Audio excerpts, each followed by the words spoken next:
Hey there, sports fans. How you doing? I'm good, thanks. Welcome to 10 Yards Back with me, Jim, for your Friday night pick, my predictions for how Game Day Friday is going to go. Now, there's a couple of good ones on your round 8 Friday evening. We've got one of those nice happy hour games with Hull KR visiting Toulouse. But my pick of this evening goes to Huddersfield versus Leeds. Yeah, the West Yorkshire Derby. Again, which one is the West Yorkshire Derby? Is it Bradford or is it Huddersfield? Can we pick one? Let's pick one. Let's pick a derby. Let's say it's this one. Let's make this one a bit more interesting because a couple of weeks ago, this would have been a fixture to kind of avoid. To be honest, a couple of weeks ago, the result of this was already written, wasn't it? It was going to Leeds were going to trounce Huddersfield and go to the top of the league by 1,000,000 points. However, Huddersfield are finding a bit of form because, as Luke Robinson warned us about, once these players return, Huddersfield can play. So if we look at how the recent run of form that both teams have had, it's pretty predictable. Leeds lost their first match, shock loss against Hull FC, where Brad Arthur basically disowned his son for scoring against him. But other than that, it's all wins across the board, isn't it? Especially that Vegas win against Hull KR in round 3, very exciting. Huddersfield basically been getting battered across the park. At the start of the season, I kind of thought, oh man, if Huddersfield played a 100-minute game, they'd win all of these because they seemed to be just picking up at the end. But then it just turned out they just had poor form. The past couple of weeks, however, they've had a couple of players back. Evalds is back. Clune is back. A couple of key positions. And they're picking up some wins. Key amongst them, Wigan, basically battering Wigan and picking up that win against a plucky York side who just didn't really want to quit, but Huddersfield got it done.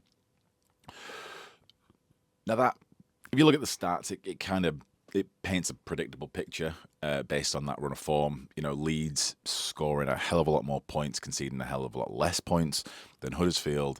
Huddersfield seems to do a lot more work in defence, a lot fewer carries than Leeds. It kind of spells what you would imagine for a team that are 11th versus 2nd in the league. But I think we kind of have to throw that away because the key stat here for the game, I think, isn't going to be any of these. The key stat for me, I think, in this game, if you look at the teams that are out there and the way that they're playing, I think the key stat for Huddersfield is going to be play the balls in the opposition's 20. Now, I didn't prepare any of those stats because it doesn't really matter what has happened previously. It's about what happens tonight. I'm not usually a big fan of that stat because a lot of teams, play a lot more free, middle broken play kind of scorers. But I think tonight it's going to be key for a couple of reasons. One, the likes of Wolford and Clune, who are back, they're back in strong form, are really, really good at that short game. So if they can be camped out on Leeds' line for any particular length of time, you're just increasing the chances that one of those two is going to pick something up. The other reason for this lies with Leeds number 1, 2, 5, and 4, and probably the other guy I've got in here playing centre, Chris Hankinson. If Huddersfield don't play a significant portion of the game in Leeds' half, they're going to be forced to do long, rangy kicks to that back line. And if that back line pick it up, they can really, really chew up the meters and just punish Huddersfield and tire them out. So for me, and that you can see that in the stats, Leeds making about 350 more meters per game than Huddersfield, and obviously doing a lot more with that as well. And that all comes down to these kick returns, I think, for Leeds. Miller is a demon. Sivo, we know what he can do with a bit of space. Huddersfield, on the other hand, aren't proven in this respect. They don't really have a lot of evidence out there at the minute. But they do have Niall Evalds, who I think has been a bit of a revelation. If you watch how Niall Evalds is playing and what he's doing, it's his minute actions when he begins to do something.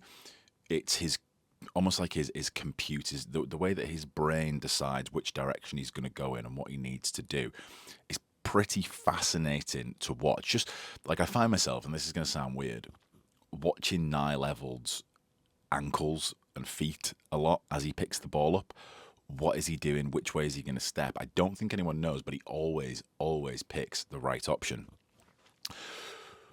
Which means that I think that Leeds' strategy here on those kick returns, which, as we know, Jake Connor is amazing at, is going to be to kick to whatever side Adam Swift is on.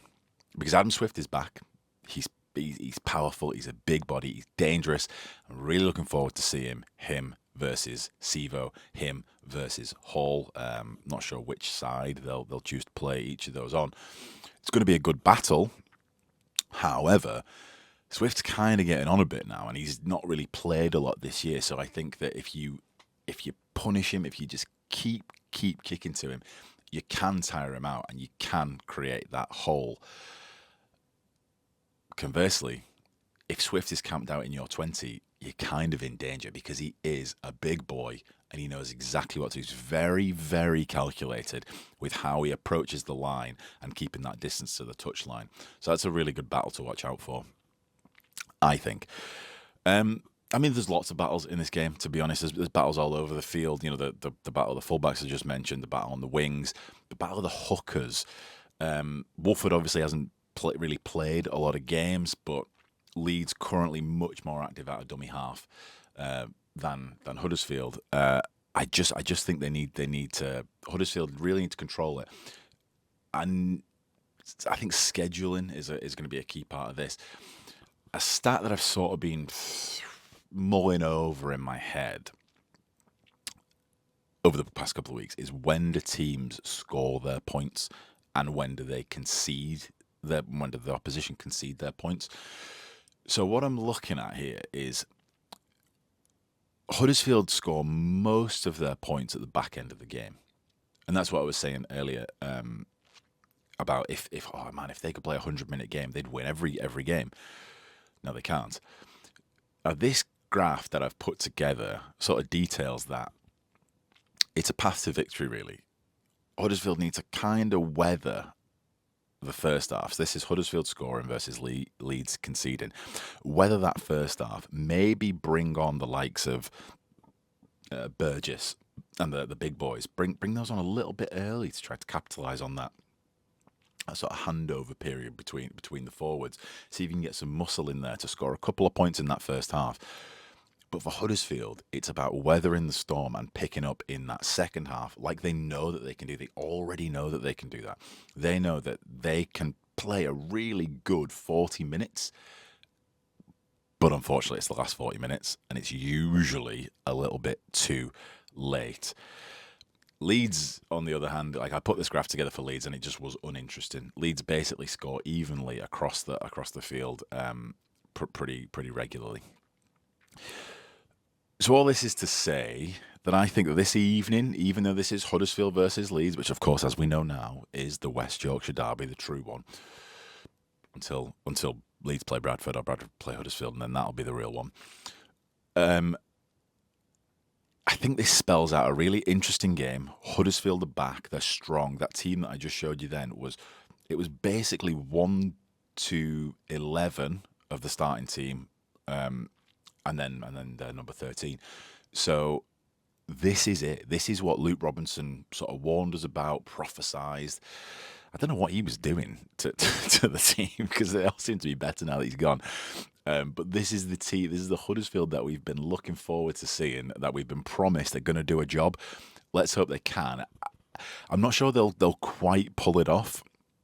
The only way that Huddersfield can pull it off, like I said, play the ball in position 20, and if Leeds sort of start thinking that their shit smells great and just drop off at the end of the game, like they have done in previous games. Like I think that Hull FC loss they had at the beginning of the season was because they just bought their own bullshit. They believed that they were the best team in the league, and they came up a cropper. So Huddersfield can do this. They can run them close.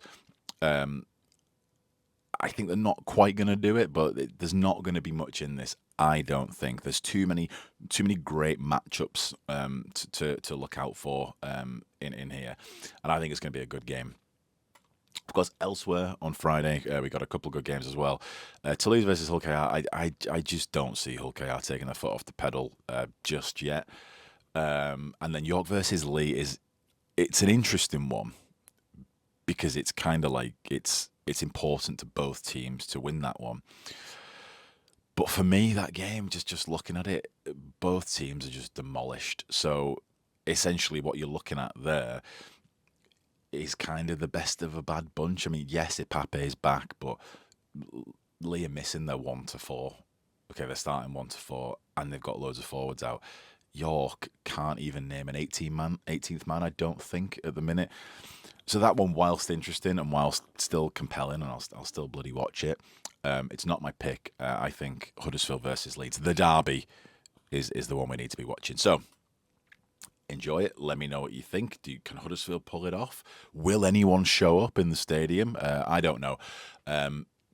Like, subscribe, comment below, and enjoy the games, guys.